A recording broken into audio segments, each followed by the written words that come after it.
Ladies and gentlemen, welcome to the weekly edition of the PIDCAST. My name is Ryan. I am your host for the evening.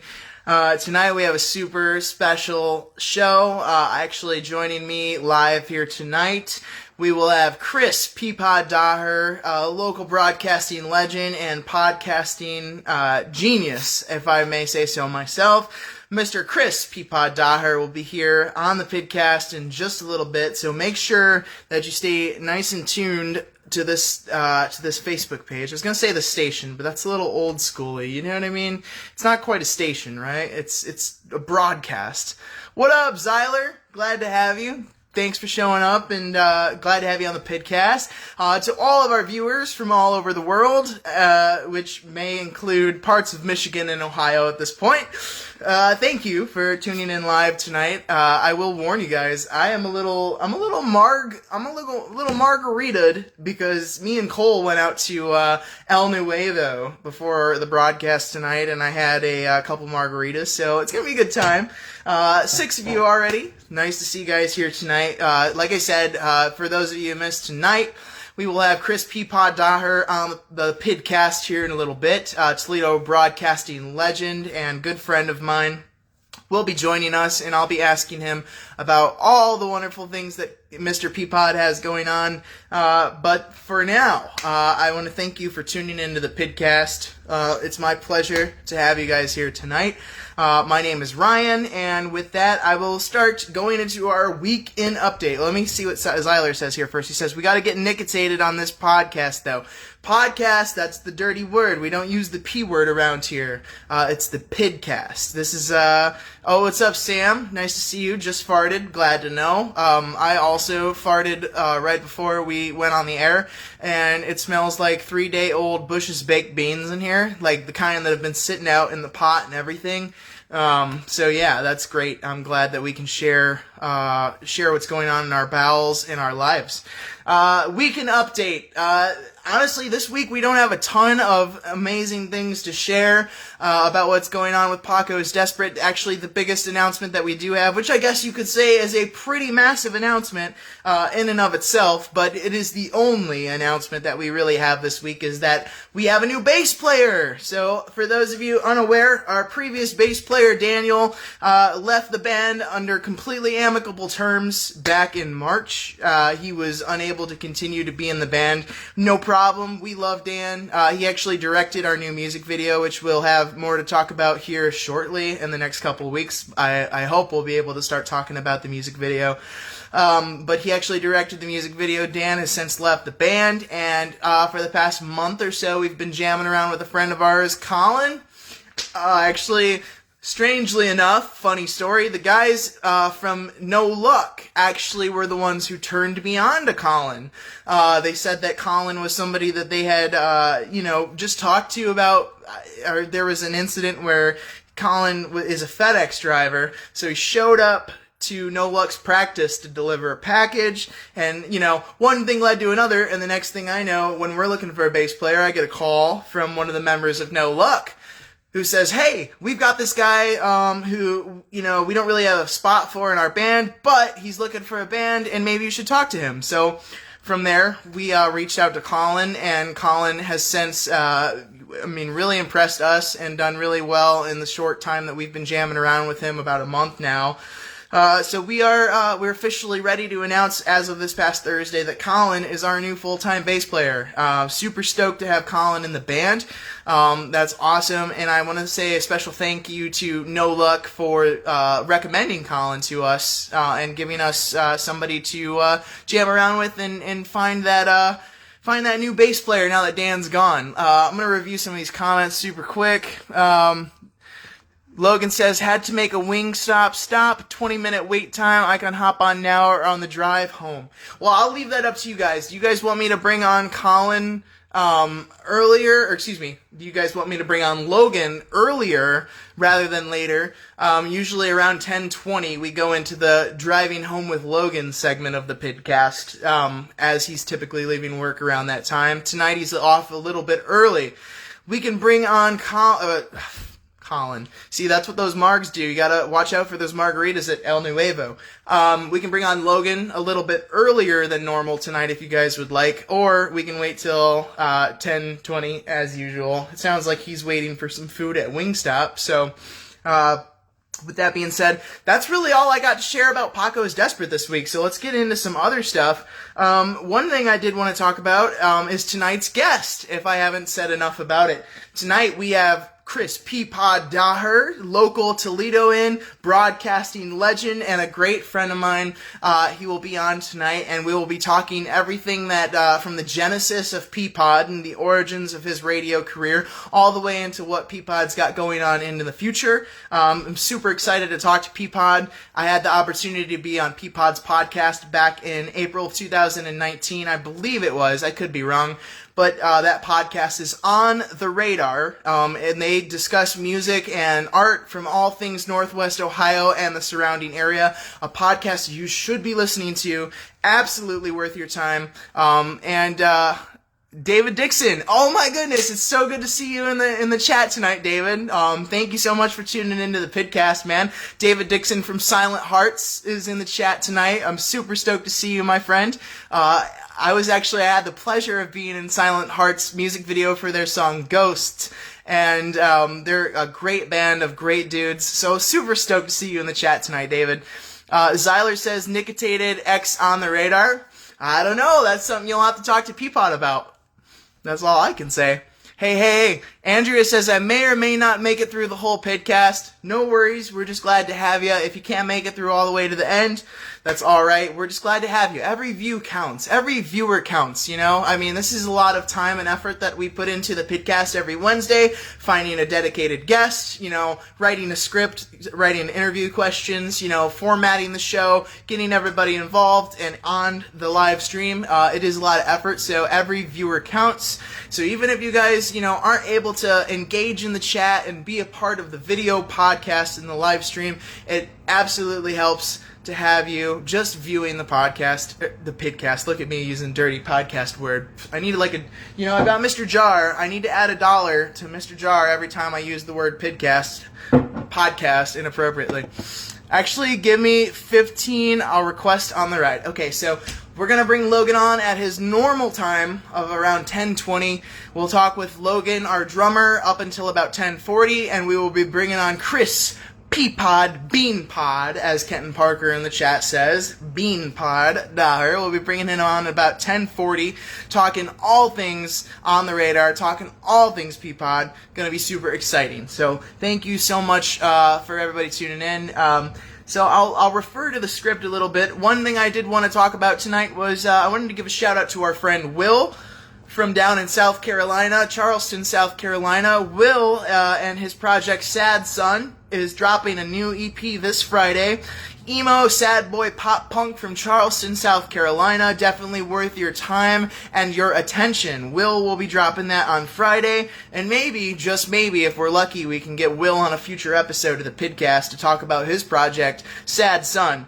Great supporters of Paco and just generally really good dudes in the scene, so make sure to check them out. On that topic, there's so much heat coming out from BST management this year, I should say. BST is, of course, our management agency, headed by current Handguns singer, Taylor Eby. He runs and operates BST management, including Stage Moms, Weatherworn, Sad Son, Always Grounded, The Overlooked, and, of course, Paco's Desperate.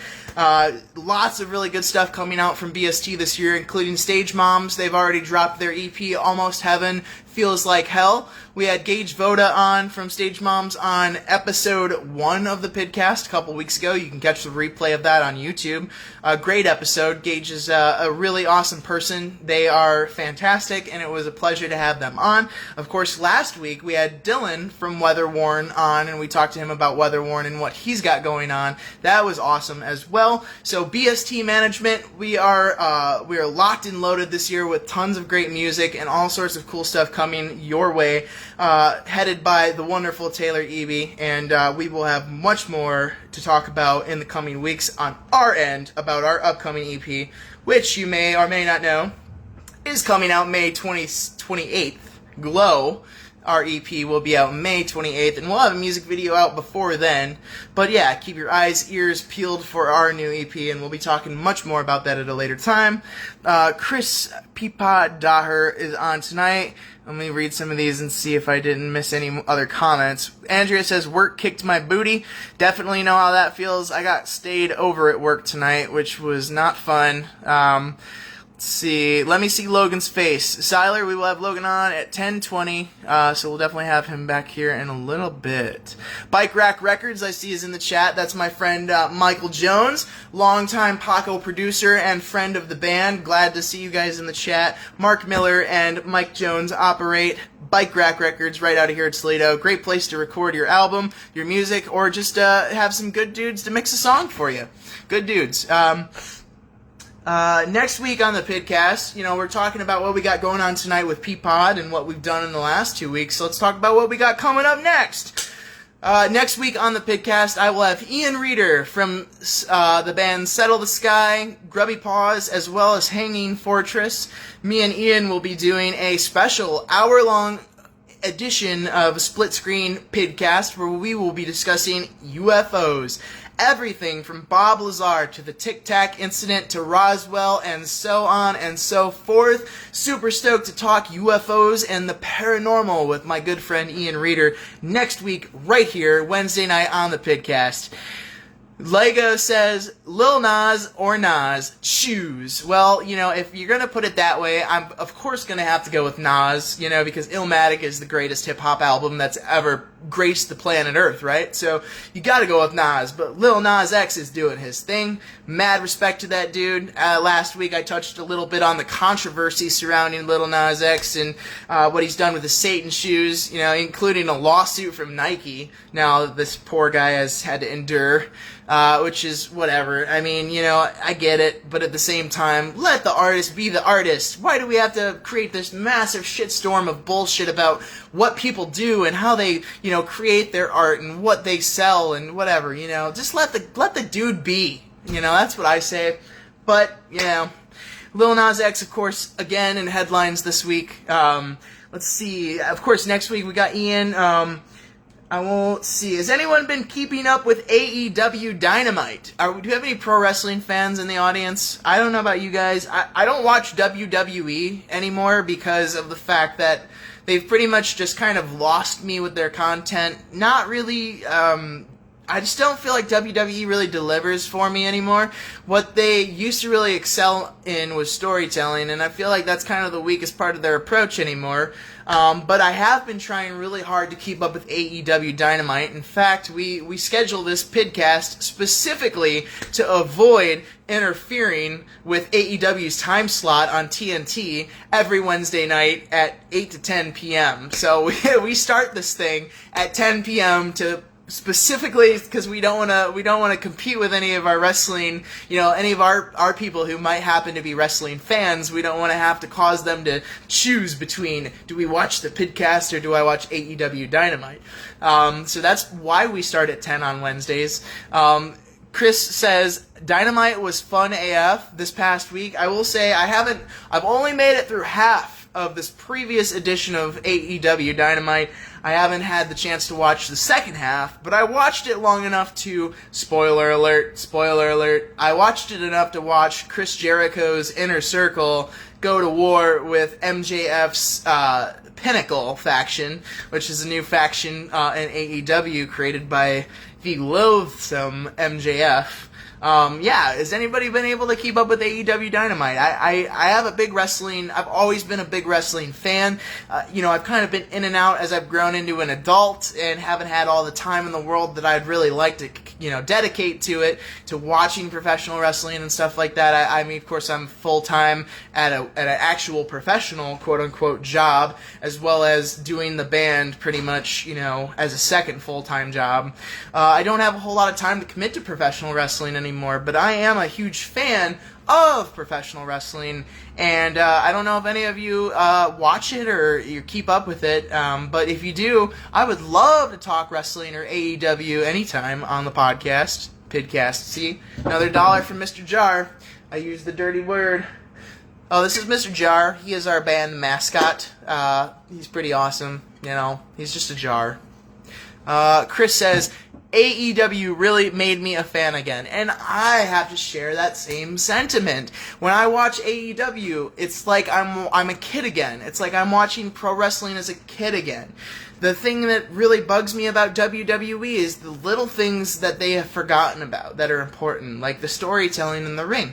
Things like, the heel, or quote-unquote, the bad guy, doing things like cheating behind the referee's back. They don't do that anymore. It's just not, it's such a small part of what the whole larger story is. The lines between good guys and bad guys are so blurred. It's just not interesting to me anymore. And AEW really does well on those little details, and the announcers do so good in pointing out those little details, those things that really help you suspend your disbelief when you're watching a professional wrestling program, something we all know is scripted. You want to be able to suspend your disbelief. You want to watch and be able to kind of, even for just a second, to believe that what you're seeing is real, to get in the hype, to feel that. If you're able to get there, then that pro wrestling program or company is doing the right thing. And I got to give major props to AEW Wrestling. They are doing the right things. Their program is a joy to watch. Wednesday night before the PIDCAST, 8 to 10 p.m. on TNT. AEW Dynamite every Wednesday. Of course, the PIDCAST is also every Wednesday right here on Facebook exclusively, 10 p.m. live stream with the replay, of course, uploaded to YouTube. Eventually, we may look into uploading the replays to other outlets, maybe some podcasting. Oh, there's that dirty word. Get another $1, Mr. Jar. To other podcasting feeds, but we haven't really made that decision yet. Definitely important to me to keep this as informal as possible. I like the idea of it just being a discussion between us and the people that, follow our brand, our product, what we're doing. This is between us, and, it's a very intimate, personal thing. This is for me and the people that fuck with our band, and that's really what's important. But we also want to bring on our friends and allow them to have the opportunity in the spotlight to talk about what they enjoy and what's important to them. So, Ken says, it's scripted! I know. There's the wrestling meme video where the guy's like, it's still real to me, damn it!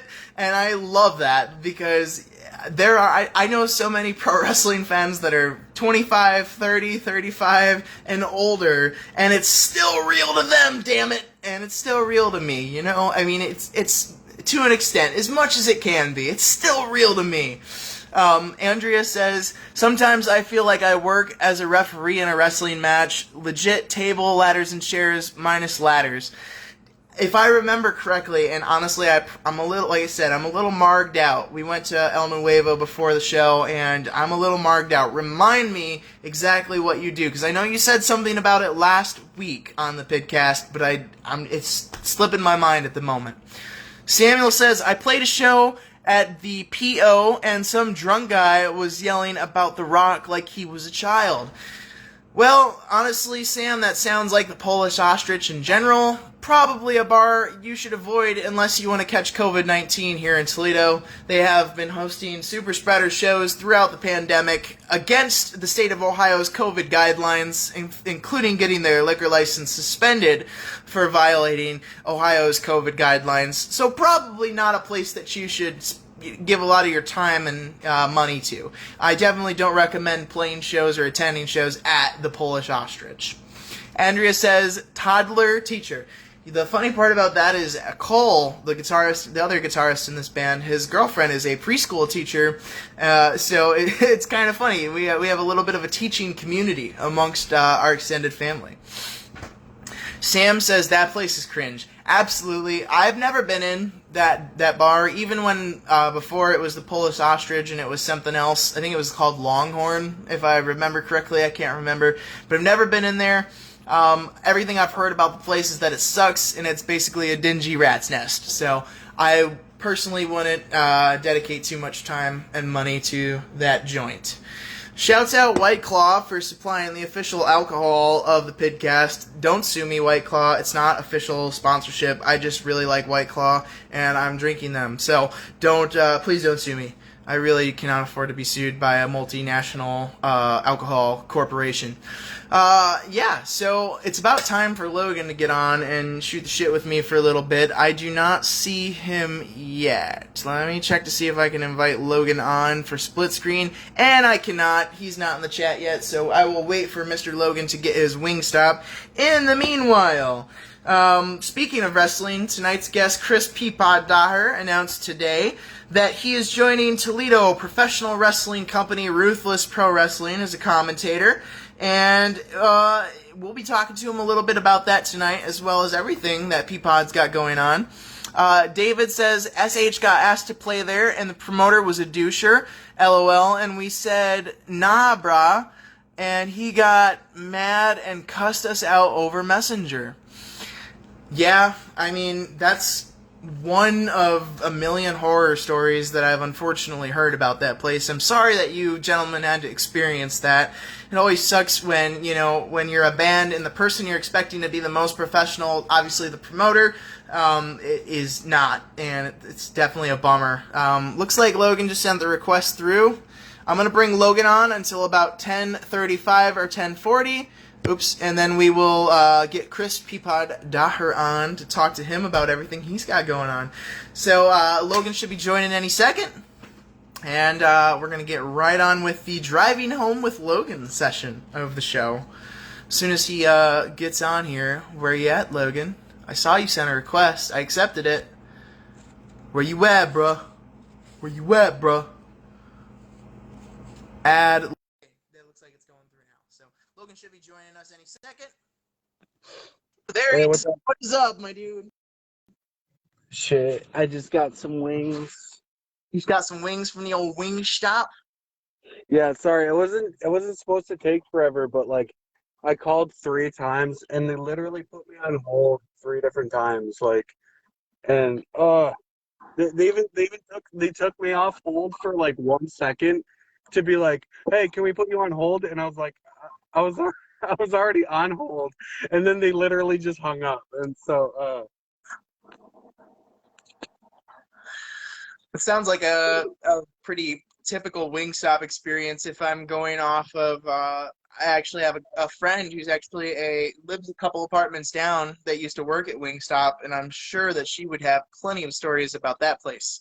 But I will say, their in-house ranch, dude, Wingstop's in-house ranch, fire. The ranch, I don't know. I only get the garlic parmesan wings, so those don't really pair well with ranch. So yeah, that flavor in particular doesn't always go well with ranch. But I'm telling you, if you ever do get like the teriyaki wings, which I think is the Korean barbecue or spicy Korean barbecue, it's something like that. That's what they call it. Those go really well with ranch, and Wingstop has really good in-house ranch. Fuck yeah. Chili. Says, oh my god. Have you ever had Chili's? I have never been to Chili's. Not a single time. Bro, we gotta go. A band trip to Chili's? Yes, definitely. I'm into it. We'll have to go to Chili's sometimes. Let's run through some comments here, Logan. Let's see. Andrea says, wait, Wingstop is open this late? What the crap? I didn't know that. Logan, where's my Wingstop? They're open till 12. They're open till 12? Yeah, they're the only place that doesn't close early now. Yeah, with the pandemic, dude, nobody's open super late anymore. Yeah, I was gonna go to Sidelines, but because Sidelines is fucking phenomenal, but I've never personally. I think Kenton was talking about Wingstop Ranch. He says slaps. Chris says, Wingstop. Andrea says Ooh. Wingstop is across the street from my work. Sam says Ann Arbor Fish and Chicken has the best wings. Falls right off the bone. Falls right off the bone. Oh, are you gonna make a joke, an inappropriate comment about that? No, I wasn't planning on it. Oh, okay. But I gotta say, like, I was listening to, like, on the, like, when I was waiting for the wings, I was listening to you, and I had, like, a great idea that we need to do. What is that? Like, we all need, like, wrestling personas and outfits, and we need to take it on stage. And, like, I was just curious, like, what your, like, wrestling persona would be. Dude, okay, do you watch wrestling at all? No. Okay, do you have any idea who Jon Moxley is? Or what he was known in WWE as Dean Ambrose? Do you have any idea who that is? No idea. Okay, after this podcast, you're gonna have to look up Dean Ambrose or Jon Moxley, because I feel like me and Jon Moxley would have a very similar stage presence or wrestling presence or whatever you would call it. He is the innovator of violence, and or what's the other thing they call him? It's like he's like the lunatic fringe or something. They got all these nicknames for him. Yeah. Yeah, he is. He's badass. And Dean Ambrose, Jon Moxley is what he's currently known as, is from Cincinnati. So he's actually from right here in the Buckeye State. Holy shit. No, I what I'm gonna do, this is my wrestling persona though. I thought about it long and hard, and this is what I want to do, okay? Okay. Drop it on me. It requires like a little bit of setup, so just hear me out, okay? We'll have Cole or Colin hop on the drums, and they'll be playing drums for like the first half song, right? Okay. But what I would be is I want to be the sound guy, right? And I just want to be like, this is bullshit, and just like rip my shirt off and just like, and then like jump up on stage and just like attack whoever we decide should be playing drums, and then just Are you like gonna come up with a steel chair and smack him in the dome? or like a throne. Yeah, We could put you through a flaming drum set, dude. that'd be tight. Are you willing to take a bump? In the wrestling world, that's what it's called. It's called taking a bump when you take a nice big impact. Oh, I mean, yeah. He's gonna wake up after he goes through a flaming drum set, like, oh, my back hurts. My back. I'm too old to take a bump, to be honest. I might need to be the guy who never loses. Well, didn't that go to Ryback for a really long time? So that's a deep wrestling joke. You might not get that. I didn't get it. Or Goldberg. Maybe that's something you'll get. Do you know who Goldberg is? I don't know what any of this is, honestly. Like, I know like anything about wrestling. I am dude. One of these days, I'm gonna have to take you on a crash course through professional wrestling history, because I think it's something you actually, if you like anime as much as you do, you'll probably like pro wrestling. They're not that different. I like Ultimate Muscle. Have you ever seen this? Hold on. Kenton says, "Is that what a bump is?" I'll take a bump. I mean, wait, a bump of what? Yeah. Oh my God. Andrea says, "Logan, you just made my day with your wrestling persona." Thanks. That's my job as a pro wrestler. Chris says you need to look up Kaiju Big Battel. Battle. Kaiju Big Pattel. Dude, honestly, I'm a pro wrestling kind of geek, and I don't even know what the fuck he's talking about. So it sounds like an anime, to be honest. I think he was referencing the anime. Very possible. Very possible. So That sounds badass. I'd watch that. So Logan, let's talk about something that we've been talking about in private for a while. Let's talk Uh-oh. about this Oh no. potential Paco is Desperate gaming night. Tell us more about that. Oh, I have no, like, it's still like in vague idea phase in my mind, but like I'm imagining something that would be like, we let people vote on what they want to play or watch us play or something like that, and then we like find a way to like Twitch stream it or something, like make like a Rocket League team or something. You could play against us or play with us, or like maybe like Smash Brothers or something. Like I said, I don't know. It's still an idea phase. I just got a Nintendo Switch, so like we have more options now. So Chris Dar says, set up a channel on Twitch and play Among Us or something. And the funny part about that is we've already crossed that bridge. We never streamed it on Twitch, but we have a Discord. We actually, believe it or not, we have a Discord channel, Paco's Desperate on Discord. And that channel is pretty much dead right now. We plan on revamping it. If we do this Paco's Desperate Gaming Night, we definitely are going to revamp it and get people involved in it for that. It's Oh yeah, Chris also says set up a channel on Twitch and play Among Us or something. Oh yeah, I already read that one. He was talking about the Kaiju Big Battle. He says it's a real life anime. It's people in monster costumes who do pro wrestling matches.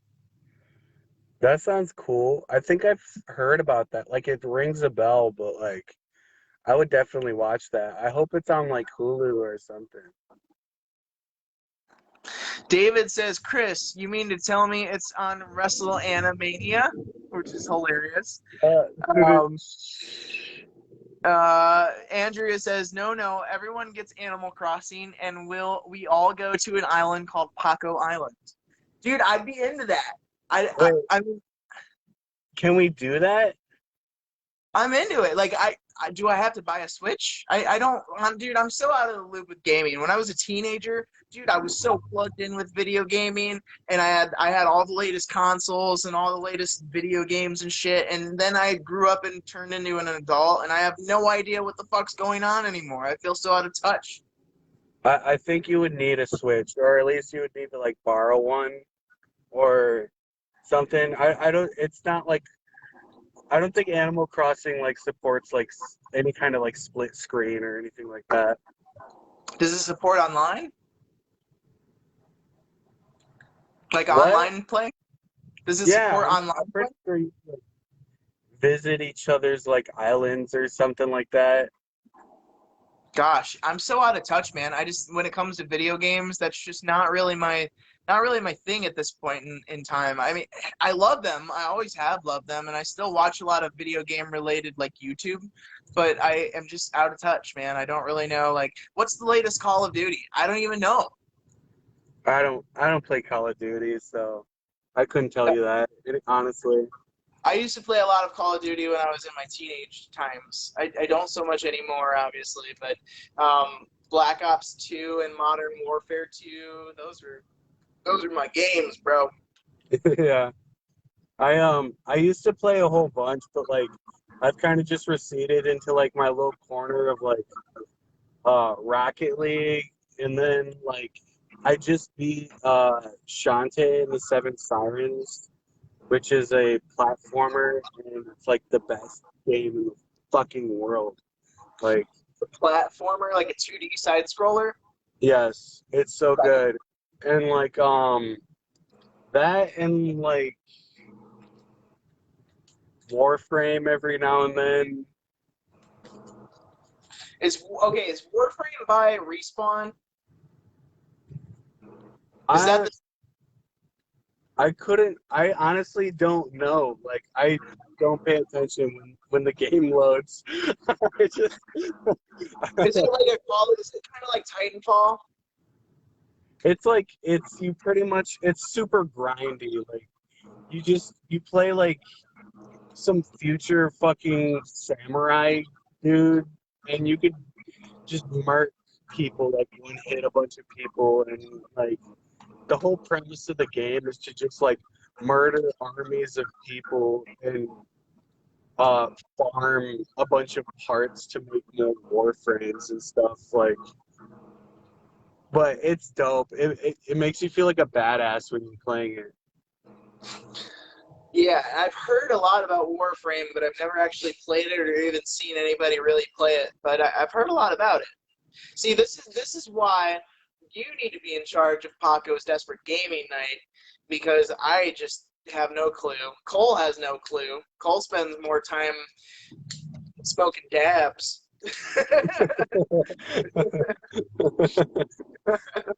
No, I mean like I would need to talk to Derek probably, because Derek streams on Twitch with him and some of my other friends. They do like, it's called Plasma Coin, and they just kind of bullshit and stream every Saturday. I think they're doing Pokemon now. Like, they're pretty much doing like a Nuzlocke Pokemon. Is Pokemon still putting out video games? Dude, oh god, I'm really aging myself right now. This is bad. Dude, Pokemon's always putting out video games. Okay, gotcha. So that never stopped then. Yeah. Gotcha. I don't know if I should say it on the PIDCAST, but I totally had a sick dunk on on someone. We'll say someone. I had a sick dunk on someone who was claiming that who posted a meme that was insinuating that Pokemon was better than Digimon. So. I know very little about either. Damn. Digimon. See, Digimon, that's a throwback. That was something that was popular when I was probably like 12, dude. Digimon is one of my favorite things ever. Like, it's someday you're gonna have to give me the crash course, man. It'd be a big crash course. My recommendation is just watch the Digimon movie and just like watch it over and over again. And that's all you need, is just watch the Digimon movie. I will say that recently I did go through and rewatch the entire English version of the Yu-Gi-Oh anime, and that was awesome. Dude, Yu-Gi-Oh holds up. I was watching. It fucking does. It's like timeless. It's so good, and like it gets shit. Like Yu-Gi-Oh has gotten mountains of shit for being like bad, but like I don't know, like it's really awesome. I agree. I think that Yu-Gi-Oh is stellar.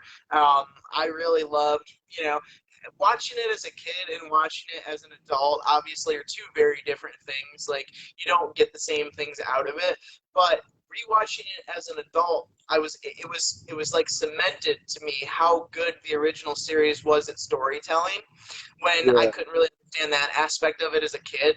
But as a kid, it was so hype, and that was reinforced as an adult. I watched it as an adult again, and I'm like, this is still fucking hype, dude. What's gonna happen on the next episode? Dude, it's like Foursquare. Have you ever played Foursquare as an adult? Oh yeah. Holy shit! Like, okay, I was playing Foursquare on the playground in elementary school, but like, none of those kids are playing it right. You know, they don't know how to fucking spike that ball down and stab. Like, they just don't get it, dude. They just don't fucking get it. we should start a Foursquare league. Oh my god. Honestly, dude, those are the kind of ideas that I really want to embrace as Paco's Desperate, because who the fuck's doing something like a Foursquare league? Us. Us. Dude, we come from that weird generation in between, like, Zoomers, which are all internet, and millennials, which are kind of like half internet, half like playing outside. Yeah. We're like that weird cutoff in the middle, dude. Yeah. I mean, like, I don't know. Sometimes it's like I want to do the things, but it's like you feel old, but like physically, I'm an old man, but like at heart, I'm like 13 years old. Like I just want to buy like toys and like have fun. I don't want to work, but my fucking back. Yeah, yeah, I don't want to work either. But unfortunately, it's the things that we must do for money. Logan, I'm gonna have to Yeah. let you go. I'm gonna have to let you go. It's 10:40, which means that it's time for me to bring on Chris Peapod Daher from the On the Radar podcast, Toledo radio broadcasting legend. I hope that you stay tuned in, of course, obviously, and watch my interview with Peapod. But I'm gonna go ahead and bring Peapod on now. So, is there anything you want to say to the Paco faithful before we disconnect? Clown science. All right, that's what he has to say before he leaves. I'm not gonna judge. Bye bye, Logan. Talk to you later, buddy. Bye. All right. So now, for what you all have probably been waiting for, listening eagerly as I bullshit through my margarita-induced haze, and Logan, obviously on his way home from work, I will go ahead and bring on Chris Peapod Daher from the On the Radar podcast, former radio broadcasting legend, Toledo local, and a good friend of mine. Ladies and gentlemen, I'd love to introduce to you guys Mr. Chris Peapod Daher. Let me go ahead and add him onto the stream here. And I've got quite a bit of stuff that I want to talk with Mr. Peapod about tonight. So strap in. This is going to be a good one. Waiting for Mr. Peapod. There he is. Hello. Hello. It's so good to see you, sir. You too. I did not know. For some reason, the Facebook desktop app doesn't work great with adding people onto Facebook Live, so I had my phone up. So if you do something like this on not on your phone, then you got to do something different. I don't know. It's crazy. But hi, how are you? How are things? Hello, good sir. I'm doing well. It's good to have you. I'm sorry if Facebook gave you any issues getting on the stream tonight. I'm just using my phone, but I just wanted to set up at least properly so it shows like chest high because I'm not wearing pants. No, I'm kidding. I'm wearing No. Pants are not a requirement here on the PIDCAST, my friend. Correct. But I'm wearing comfy pants, as I like to call them. So. Well, Mr. Chris Peapod Daher, Toledo broadcasting legend, radio legend, podcaster, and a good friend of mine. It is my pleasure. You have heard Peapod everywhere from 100.7 The Zone all the way to 94.5 XKR. He is a well-traveled man. And Mr. Peapod, the first question I have for you tonight is, what is the genesis of Peapod? If you were a Marvel superhero, what is your origin story? I was a very timid child out of Akron, Ohio, that was bullied a lot and didn't have a lot of friends until about senior year of high school, where I hung out with a younger crowd. I wasn't really a big fan of my high school graduating class, so I hung out with like the incoming class.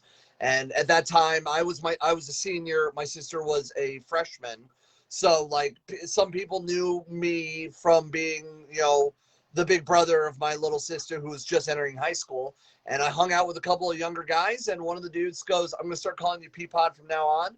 And I'm like, "Why?" And he goes, "It's the first word that popped in my head when I met you."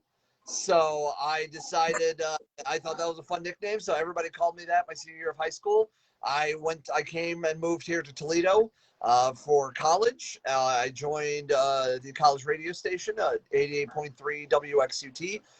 At the University of Toledo, and I always loved having like a radio name, so I decided to call myself Peapod. All my friends were already calling me that, and after I graduated college in the spring of '09 with a bachelor's in communication, 6 months out of school, I decided to go into big boy radio, and I was part of Cumulus Media, which I was a part of for close to 12 years. Time. Yeah, a long time. And I decided when I first got my first on-air shift, I was like, all my friends call me Peapod. It's something interesting. It's something fun and nice. So I decided to call myself Peapod, and it just stuck. And now 95% of people who know me call me Peapod, which is fine. It's great.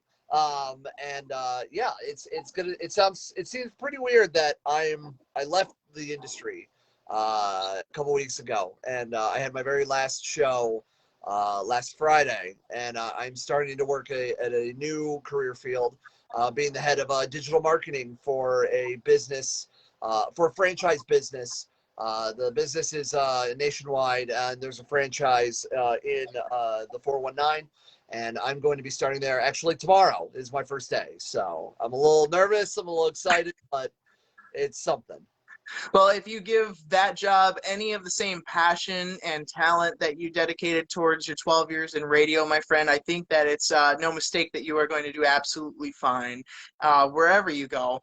Um, when did you first entertain or become captivated by the idea of being a broadcaster? Do you remember that moment when that light bulb kind of went off in your head? Um, it wasn't really like a moment. I was always infatuated with radio. I always loved the idea that like there was like this anonymity, like anonymous voice that you would just hear in between your favorite songs, kind of telling you stories, entertaining you. You didn't know what they looked like. I always loved that. My grandfather, who used to work in radio, would tell me stories and everything. So maybe like that indirectly was part of the radio thing. But like as I was growing up, like I always loved music. I was always infatuated with music, and I always loved like the idea of radio entertainment. So when I got into college, after almost failing out of college, and I was a smart kid, but I just got overwhelmed trying to be an engineer because I was like, I like computers. I guess maybe I'll just be an engineer. Clearly that didn't work out best for me. But after I had like a little stumble footing, I decided to join the UT radio station. My family was like, you like doing radio so much, why don't you get like a bachelor's in communication? I did that. I even went back to school. I went to Specs Howard School for Media Arts up in Westfield, Michigan. So lo and behold, I know all this knowledge, and I have a shit ton of student loan debts that hopefully come on, Biden. No, but in all seriousness, I've always been infatuated, and I think radio, it can still be a commodity in 2021. You just need to know how to use it, along with knowing your audience, using the streaming machine, using podcasting, using social media. It's not one of those things that you can just go on and do a couple shows and then go home. Yeah. Well, that leads right into a question that I have a little bit later for you, and I think that will be. I'm very curious now, hearing that what you'll have to say about that question later on. But go on. I'm sorry, I didn't mean to interrupt. I got a question later for you. That's really good. That was pretty much my point. It's just like I was always infatuated, and music is such a passion of mine. It still is today, and I still will continuing doing related projects, and hopefully when shows come back, I would hopefully work on putting more shows together, doing my podcast, the On Radio podcast, cheap plug, and what's good about I guess the good, quote unquote, with the pandemic is I'm making all these connections with a lot of these artists that are not from the area, which is great because now when they come through, now they have hopefully a contact, and I can connect them with possible venues and help them put on shows, whether it's a DIY venue, whether it's like Ottawa Tavern or Frankie's or Village Idiot. Like I love the idea of connecting people with people, and I love the idea of giving a stage for people. You're playing this role as kind of a catalyst. Yeah, I would love to, and that's what I love to do. I want to connect people with people. I don't want to be I never want to be like a manager for just one thing. And I did that for a little bit for around a couple of bands in the scenes. I kind of represented them, but I realized that I'm just like, it's hard to plant my flag in one camp. I want everyone, because rising tides raises all ships. So exactly, your success can be my success, can be somebody else's success, and I want to connect people because I want everybody to win. I think that attitude is phenomenal, and I think that the entire scene could really benefit from more people like yourself that have that mindset, that have that mentality, where it's not just about, of course you want to succeed on an individual level. Everybody wants to succeed on an individual level, but if you can succeed on an individual level and also bring your friends up, bring people you care about up as well, and help them succeed and help them learn the ropes, then that's what we're all here for. At least I think that's what we should all be here for. what was your first big break in the radio business? Was there a did you go from like kind of like that shitty kind of like job where you're the janitor at the station, or did you start at a position as a broadcaster? What was your first big break? I started running, and for anybody who actually knows me thinks this is hilarious, I actually started running the soundboards for sporting events. And Okay, like football games. yeah, and I am not a sports guy whatsoever. It's pro wrestling, and that's about it for me. Sports ball. Shoot the ball, win the points, whatever. Through the net, Yeah, exactly, whatever. Yeah, throw the ball into the net and score with the stick. I don't know, whatever. No, I would run. So what we do is there's a soundboard operator. When we would play the network games from like ESPN feeds or like the official feed from like Detroit Lions or Detroit Tigers or Cleveland Browns or University of Michigan or University of Toledo stuff, there'll be certain points in the broadcast that you have to like move some buttons and levers around to then start up the local commercials and then make sure they get back to the broadcast. I did about a year and a half, and I was like, I need to do more. I don't know dick about sports. I'm not going to talk about sports. I need to do more. So I moved up the ladder, and then I started reaching out to like other stations and go, do you have like live broadcasts, votes? Let me run the soundboards to them. And so I would be back in the studio waiting for like live breaks, either putting them up on and make sure they go over the air, or like waiting for them to send me the breaks, so I have to edit them and then put them on the system and then make sure they air and things like that. And then I got some weekend shifts, and then I got afternoons on the zone when it came back the third, fourth time. I don't know. It's like a cockroach. It's never going down. And I love that station. Don't get me wrong, but it's unfortunate that like it has so many ebbs and flows just because. I never want to throw a business under the bus. Unfortunately, though, I just feel like there's certain people that don't quite understand what the station was and how to properly sell it. And I always felt like that was always an uphill battle at times, because like you have like this great station and have this great audience, but like you're not doing enough to push it. So and there's politics, and I can go on and on, but it's neither here nor there. But I did weekend shifts, and then I started doing afternoon show, and then I started doing a morning show, and the morning show went away, and then I started doing. I was part of the promotion department and digital department, so I was helping create promotions and contests, and working on social media, and working on digital things and digital ads and things like that. It's all those skills that I've done close to 12 years that made me get to the point where it got to the point in radio for me that I reached a plateau, and there wasn't anything on the horizon for me to move forward. There wasn't any other places for me to be on air. Unfortunately, the powers that be and some of the other old guard is still around and still making more money. And it got to the point where I'm just like, I know what I can do. I know what I'm worth. I know what I can work towards. If you don't see that, then I'm going to take my ball and go home. Well, and that leads me into a question I was actually saving for a little bit later. But if that's a good segue, then let's go ahead and ask it. I mean, the question that everybody wants to know, with this being your first interview post radio after you left the radio industry, why is it that Mr. Peapod decided to leave radio? And take as much time to answer the question as you'd like. It got to a point where I didn't like what I was doing. I had so much passion for radio, but what I was doing, I just didn't like where I was at. I was shuffled around a lot. When I say shuffled around, there was a lot in my previous place of employment. There was a lot of different general managers. Radio is like a revolving door. So there would be like salespeople and on-air personalities in one day, gone the next, with no announcement, with no change. Stations would flip. stations would become one thing and the next day would be off air, and with no explanation why until later on. And I would be shuffled around from different general manager and different management teams. So I would get to a point where I'm like, hey, I want to do more. I would like a raise. And I would have a proven record of great work. And then I would end up getting shuffled in the deck again and waiting for my turn to be dealt. And that kept on happening. And then the pandemic hit.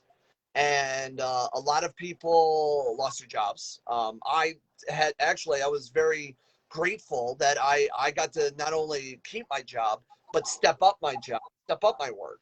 But it also got to the point where I'm like, I'm doing all of these things. I'm doing A, B, C, D, E, F, G, but I'm not making A, B, C, D, E, F, G money.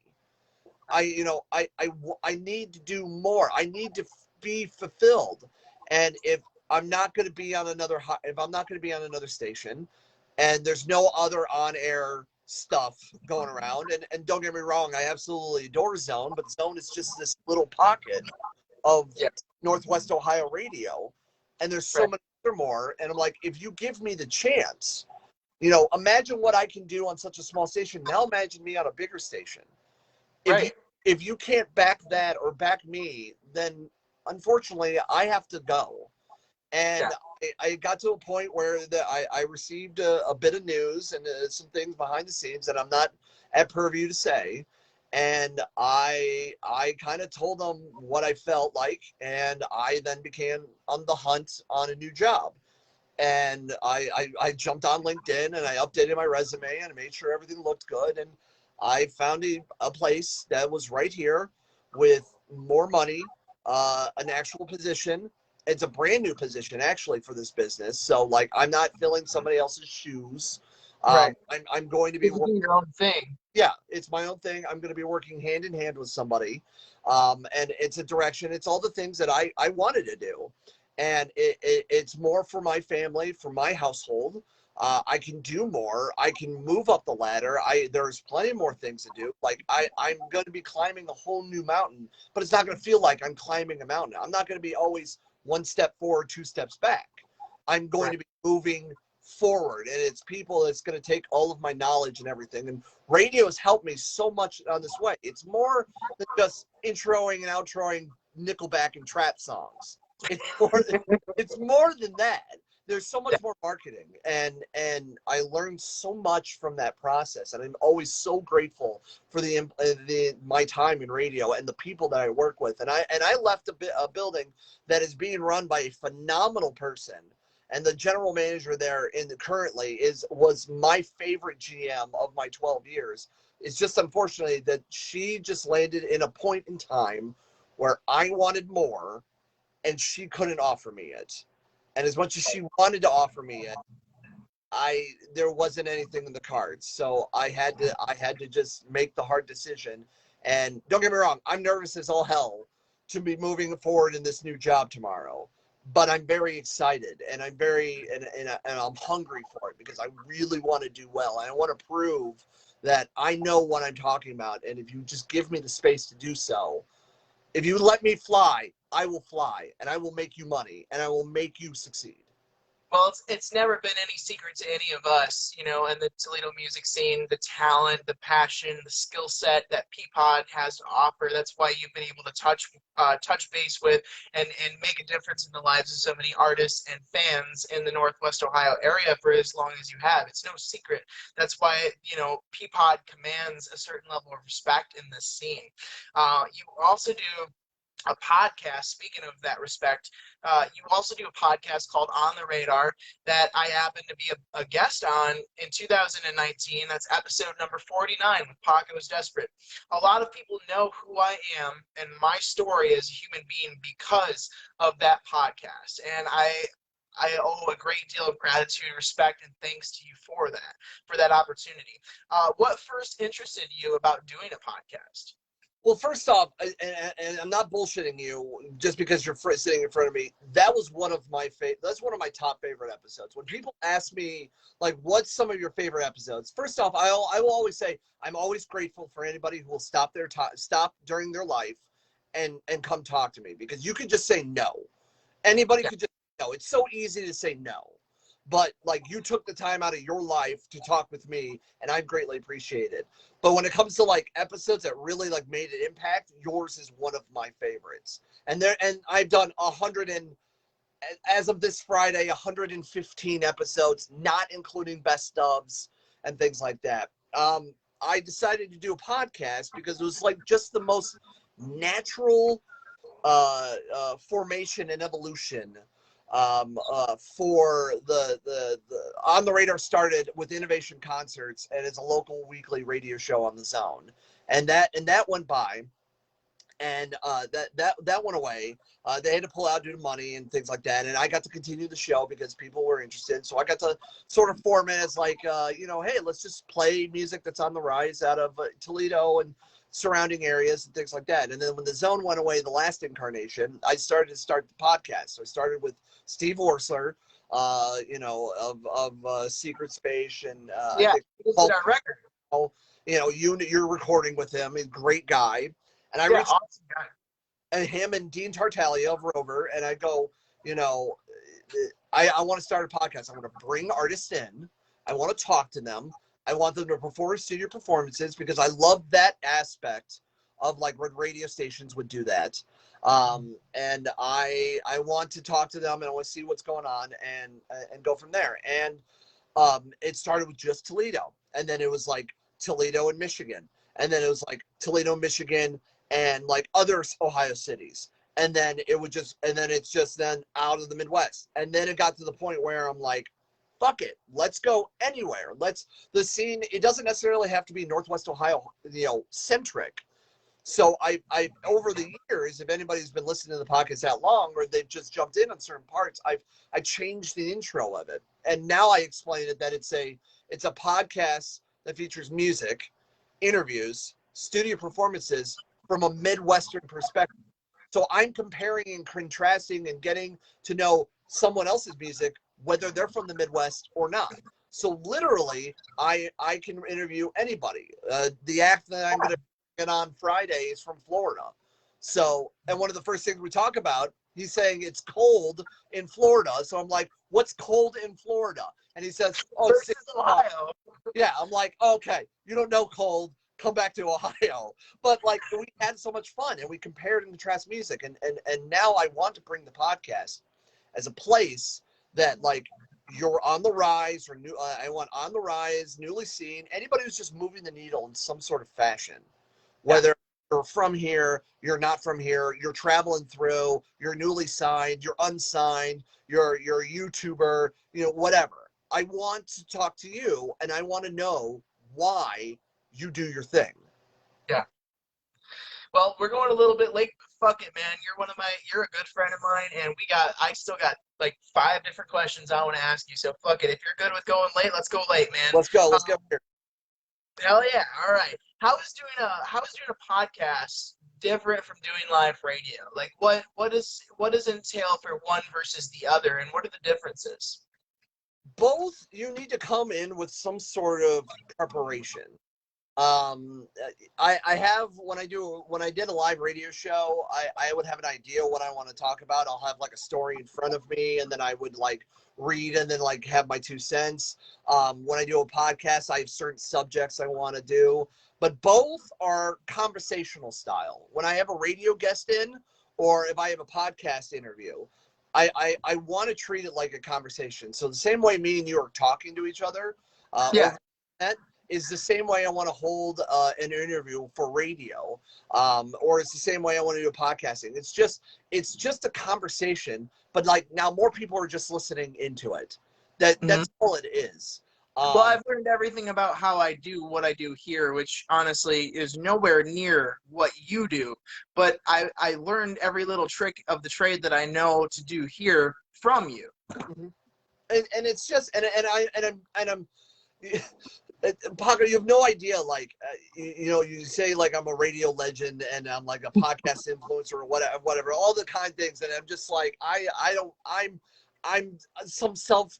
just and I'm bubbling over my words, but I'm just like I don't know what the fuck I did to deserve all this. So like you were yourself. You were yourself, And you were genuine. And that's the biggest thing. Like I'm just doing my part, and my skill, not necessarily screaming into a microphone or singing or playing guitar or I don't play. That's more our gig.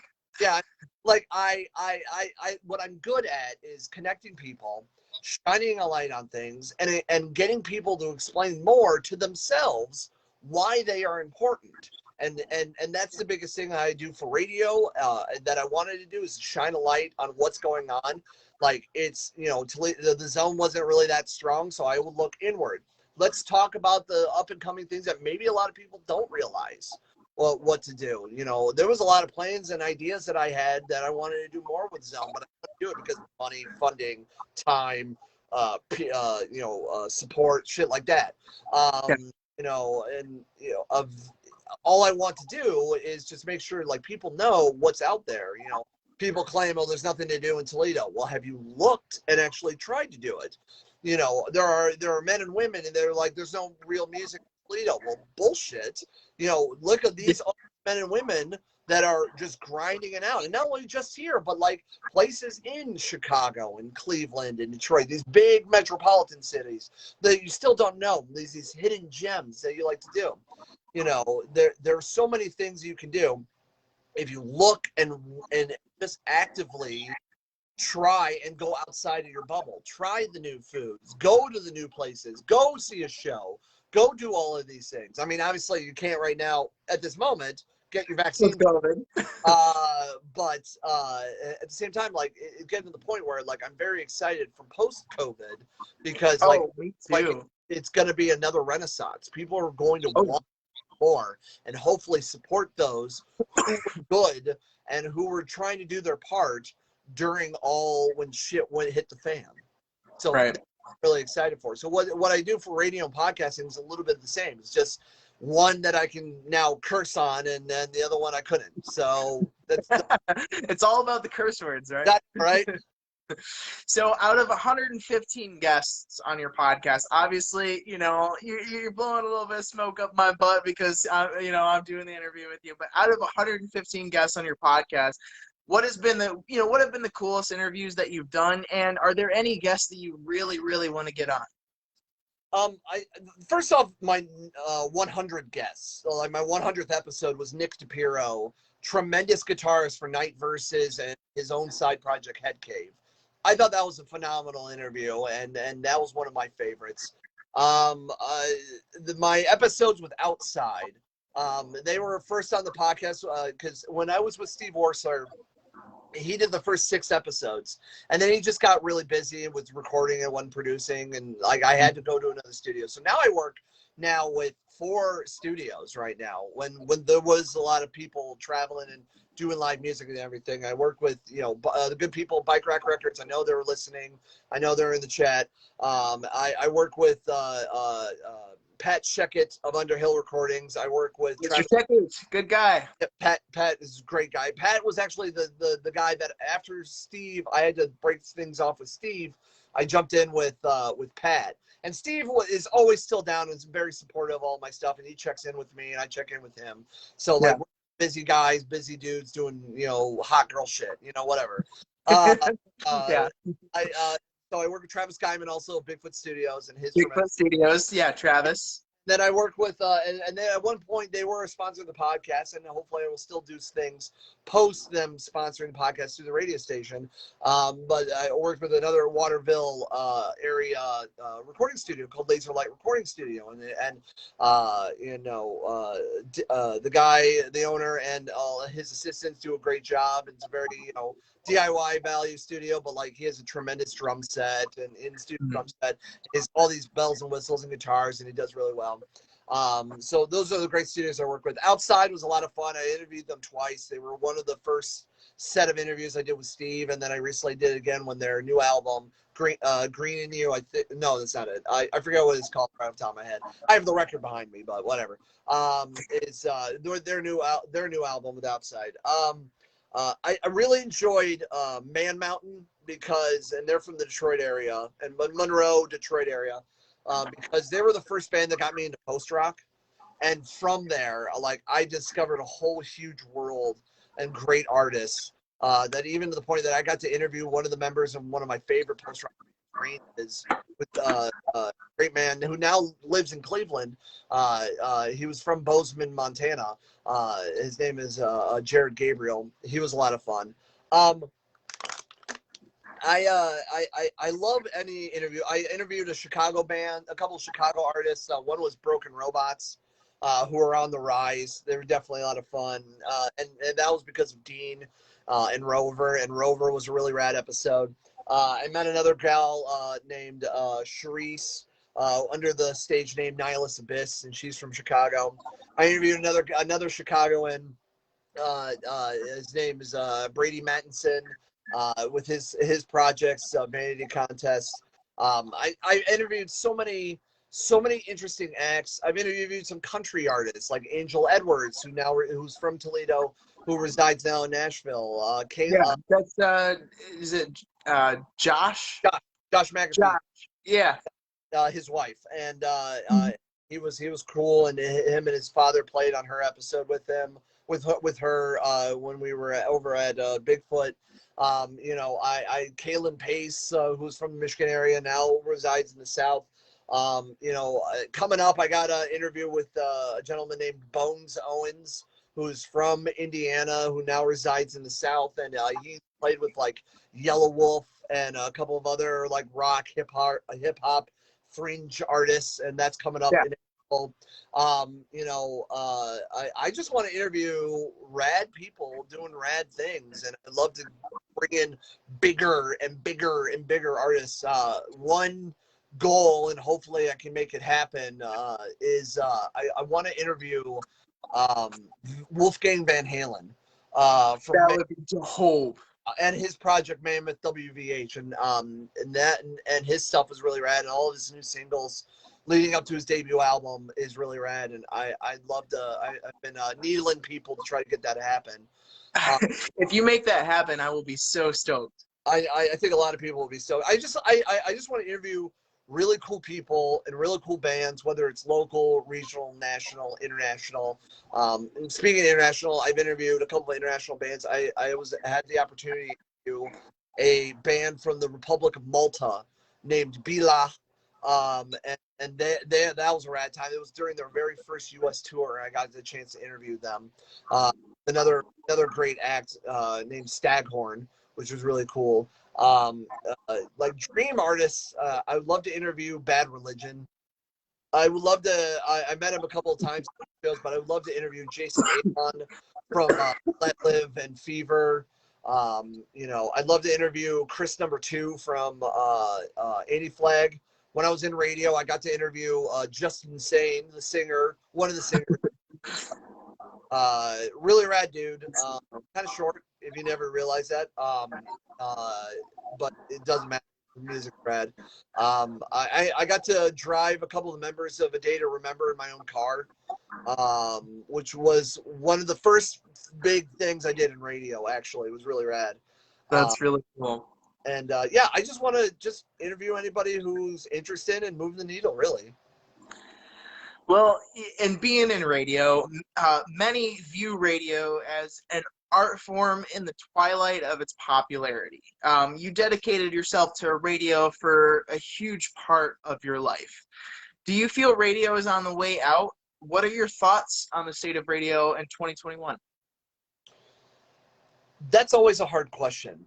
And while, yes, radio is on a downswing, I don't think radio will ever go away. As long as music is around, they've shown research after research that one of the main places that people get their music from is the radio. It's always important. Radio has to be just as current as the audience you're for. Your radio station needs to realize, who's listening, who you're catering to, and not every radio station needs to reach the same types of people, or you're really just competing with yourself. So some radio stations need to reach an 18, 34-year-old. Some radio stations need to reach the 25 to 54 woman. Some radio stations has to be the 25, 54 man. And I will say it might be sound controversial depending on who's listening, but and I feel like what's suffering, at least here, and I don't think it's a broad stroke everywhere. I don't. I think radio being corporatized is not the best idea. I think radio needs the people and needs to be regionalized, and because the style of radio personalities and the music people listen to, and you can work off a skeleton of like the charts and whatnot and then pad it from there. The style of music you're going to listen to in this part of the country may be different from other parts of the country, so you need to also know where in the country people listen to, and it has to be with people that know what's going on in the community and needs to have their thumb on the pulse. Because unfortunately, what I've seen, and this kind of comes with what came with a lot of frustration on my part, is that it's a lot of old dogs not willing to learn new tricks. And it suffered from them, and it suffered from them trying to figure out media. And some picked it up, and some were willing to pick it up, and that's great, and that's fine. But a lot of people just hang on and make up BS excuses because they used to be in radio in the heyday, and that doesn't necessarily work. We're in 2021. People's day-to-day lives are different. People use different technologies. People interact with people differently, that people talk to each other differently. So things like what me and you are doing right now, or people doing a podcast or things like that, that's what's important. So you need to learn how to try to intertwine all of those together. I know there was plenty of people and young people who are really interested in radio, and radio needs to be more open to a lot of those young voices and young talents, and give them the chance to evolve and grow, and be open also to the people of different walks of life, different sexual orientations, people of color, things like that. And I feel, and representation is absolutely important. And I felt like at times those radio stations, whether it was the company I used to work with or our competition, suffered from that didn't give those opportunities more.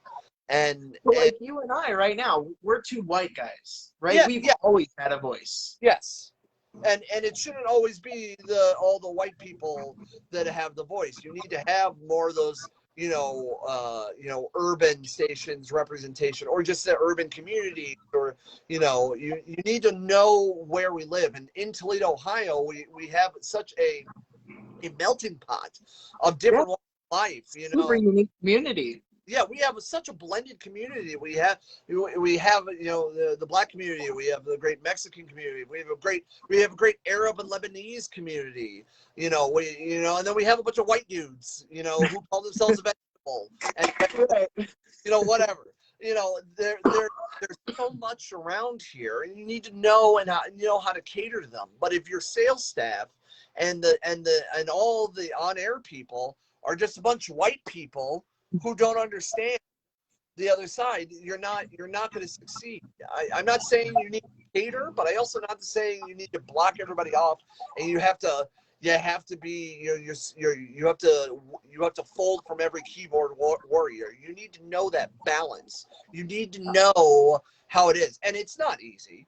And I know the people who have been in radio longer than me, and who have seen the developments, and who have been in upper management, and who are in the corporate level. It's not easy. Absolutely, it's not. I'm just saying, from what I've seen in the trenches for about close to a dozen years, what I noticed, what I saw, what I liked, what I didn't like, and maybe more people need to know, if it's possible, how that can work. Yeah.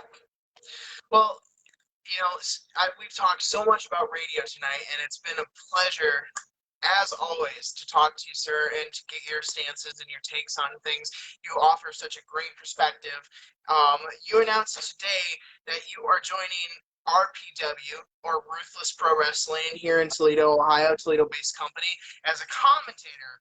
Yes. And I know that, that was just announced, so I don't want to pester you too much about that. The question more so is, okay, you're doing RPW, and you've got a bunch of other projects coming up, or, do you have a bunch of other projects coming up? What is next for Chris Peapod Daher? Obviously, I have the podcast, which is the On the Radar podcast. You can find Which that. you can follow on Facebook, Twitter, Instagram, and Stitcher. You can follow it on all major podcast platforms, on the radarpc.com. It's on all major podcast platforms. It's on all of, the places where you get podcasts from. Also on YouTube. We got YouTube stuff. Yes, I am joining Ruthless Pro Wrestling. I am going to be starting a commentator as soon as I can. There was recently a recording for what they called Slamdemic Part 2, and it was taking place at the Skull and Bones Pro Wrestling School and Gym. And that was a phenomenal time, and I'm going to be on that. You can watch RPW either live, Ruthless Pro Wrestling, their upcoming event actually is put it in front of me because I have to cheat a little bit. But it's on April 24th in Erie, Michigan at Burgers and Beers, and it's called Blood, Sweat, and Beers. And they're going to have the first ever RPW Deathmatch champion crowned at this event. So if you like hardcore, you like tables and chairs and barbed wire and fire and light tubes and God knows what else, go check it out. But it's also fun for all ages. So go get some people again, slice and dice and julienne fried.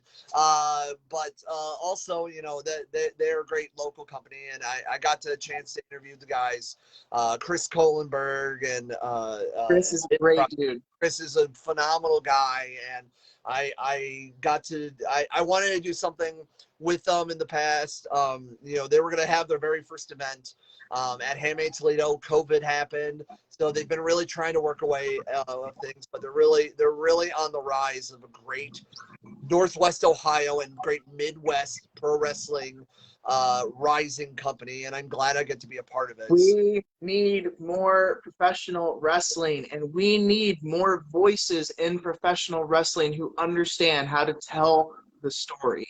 Yes, and I think they've done a fantastic job, and I got to see the live in person their Slamdemic Part 2.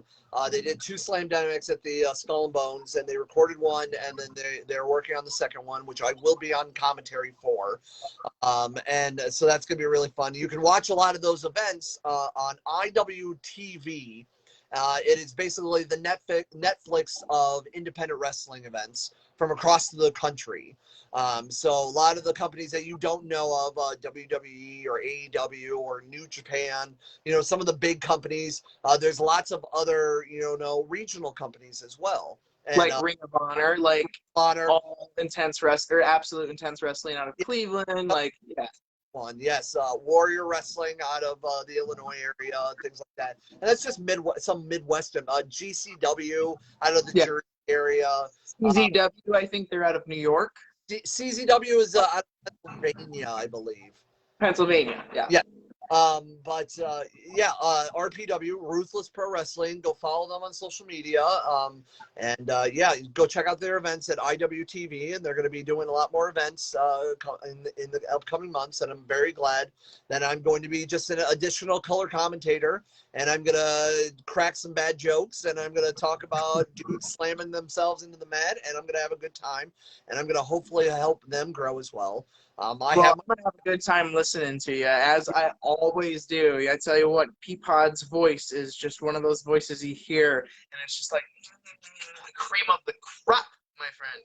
It's really funny. Like I never realized that I had like a recognizable voice, like something that's like a very unique voice. Like I'm a little nasally. I have an interesting tone, even when I do my radio voice, even when I do. It's the perfect balance. Yeah, it's an interesting. Like my radio voice is like a little hyper than like my regular talking voice, but it's like more presenting voice, you know. Right.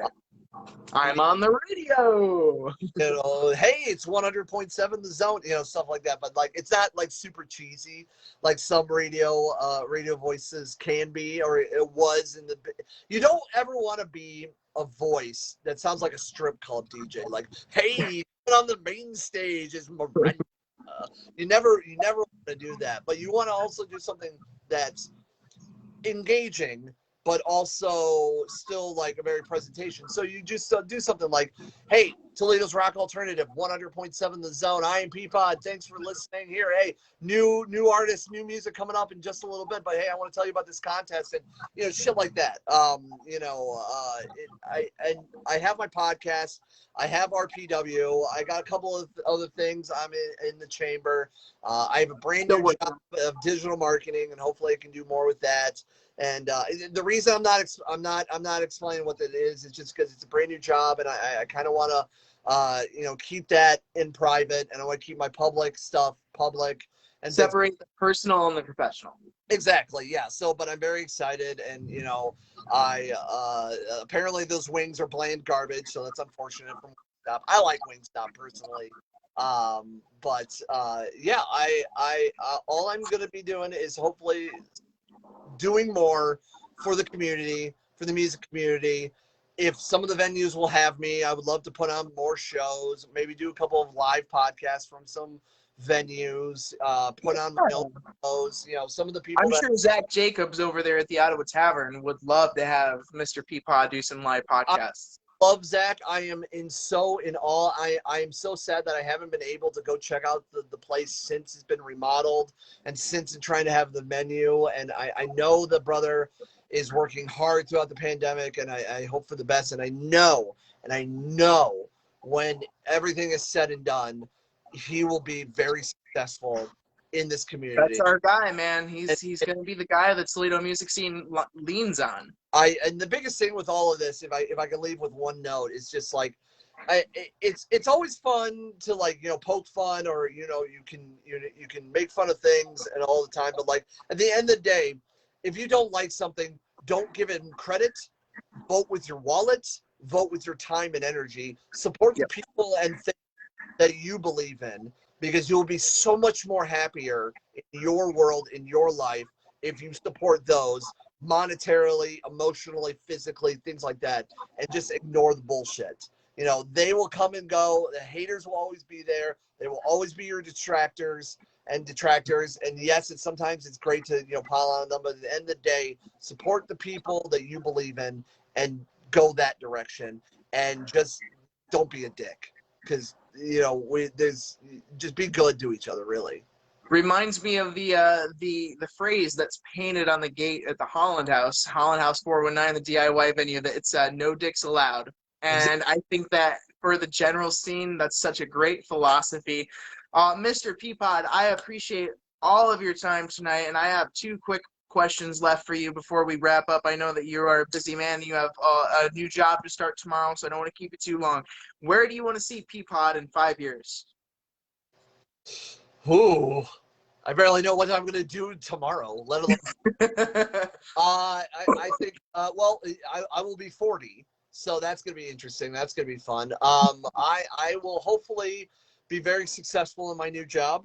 The big head of stuff. I would love to try to open either a new restaurant with my wife, and hopefully help her be successful around here, or, you know, maybe help with a music venue myself, or, you know, I want to have a very successful show or shows.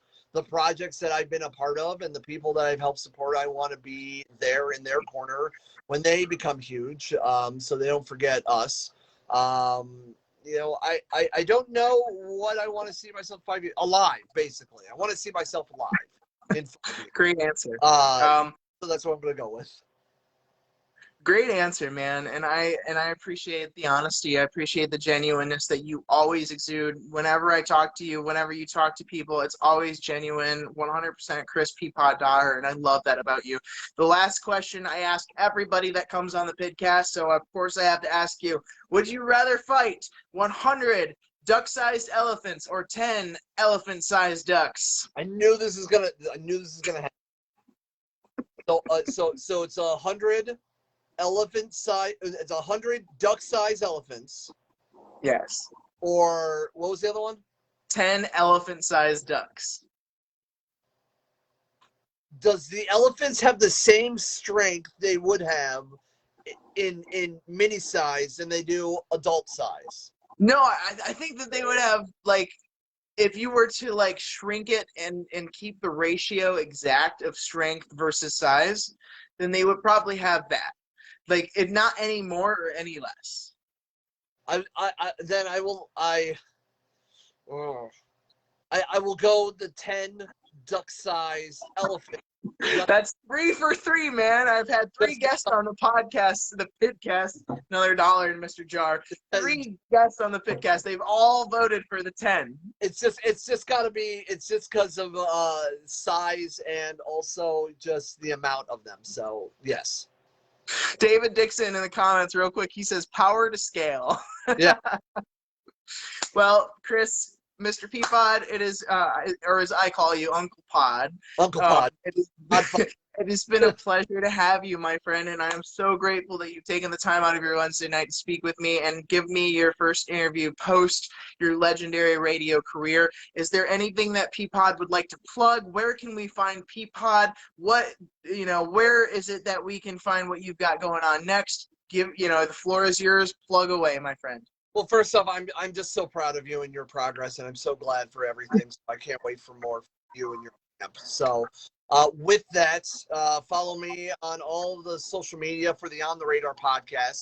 And that it can be found at ontheradarpc.com. So all of the episodes, the most recent episodes, all of the podcasting platforms we're on, a special section of guest stars. So like this interview, when it hits YouTube, we'll place it in our special appearances section, things like that. I have a personal Instagram you can follow. It's Peapod on the media. So you can do that. If you just follow the On the Radar podcast, you'll see me tagged, and then you can follow me and see pictures of my dog or my grandkids or other goofy shit that I'm doing. So there's that, and there's RPW. So follow them. It's Ruthless Pro Wrestling. It's RPW Ruthless Pro Wrestling on Facebook. I think it's RPW419 on Instagram. I should have remembered those if I'm going to go talk about it and be a spokesperson for them now.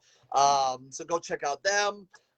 Check out Paco is Desperate because he's rad. They're rad and they do cool things. And go check out some of the people in the comments. They got a couple of things. I know Red Fan and David Dixon and his podcast and Silent Hearts, Nicotinated. Nicotinated. Yeah. Yes. I saw Nicotinated. I'm sorry. Yes, I would love to have him on podcast, but come back to me in a couple of months because I'm currently working on May and June, and I still don't know how my new work schedule is. So come email me. Sam and Tyler, you heard that right here first. Yeah, Mr. Peapod is willing and able. He just wants to hear from you. I just gotta figure out my schedule. It's hard, especially because everybody's like, "What are you gonna do? What do you want to do? You want to do this? You want to do that?" I'm like, I haven't even started this new job. I hopefully it doesn't take up too much of Let me have a little bit of space. Like, give me a couple of moments. Let me work out my first couple of weeks. Let me see my workload and see how it balances out. But I think everything will be okay because I think a lot of my work is going to end up being on weekdays from like 8 to 5, and then a couple of weekends here and there. And my podcast kind of will fluctuate on times and frequency. But yeah, that's what I got going on. Support local music, support local businesses. Don't be a dick. And I'm out. Thank you so much, Mr. Peapod. Chris Daher, you can find him at On the Radar Podcast, Ruthless Pro Wrestling, and Peapod on the media on Instagram. I will bid you farewell. Enjoy the rest of your night and enjoy the new job, my friend. Thank you for your time. I will. I'm going to go. It's past my bedtime. I'm going to go to bed. All right. Take care, my friend. Thank you, brother. Bye-bye. So that was Chris Peapod Daher. I was so looking forward to that interview. What a great interview from Peapod. He did a wonderful job.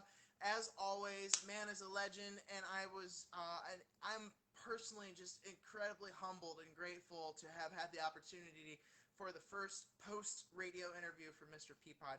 Next week, right here on the PIDCAST, make sure to tune in, that is, Wednesdays, every Wednesday, 10 p.m., right here on Facebook, streaming live exclusively with the replay on YouTube the next day. As always, we will be joined by, I should say, Ian Reeder from Settle the Sky, Grubby Paws, and Hanging Fortress. He will be talking to us about UFOs and everything else phenomenon, paranormal. It's going to be a great episode pre-Halloween, but we're going to get a little spooky. So make sure to tune in next week. Jesus Christ.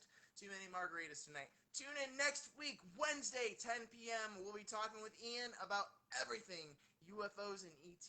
Gonna be a great time. Thank you all for joining tonight. I appreciate it so much. We will see you next Wednesday. God bless and love you all. That will be all. Good night and enjoy.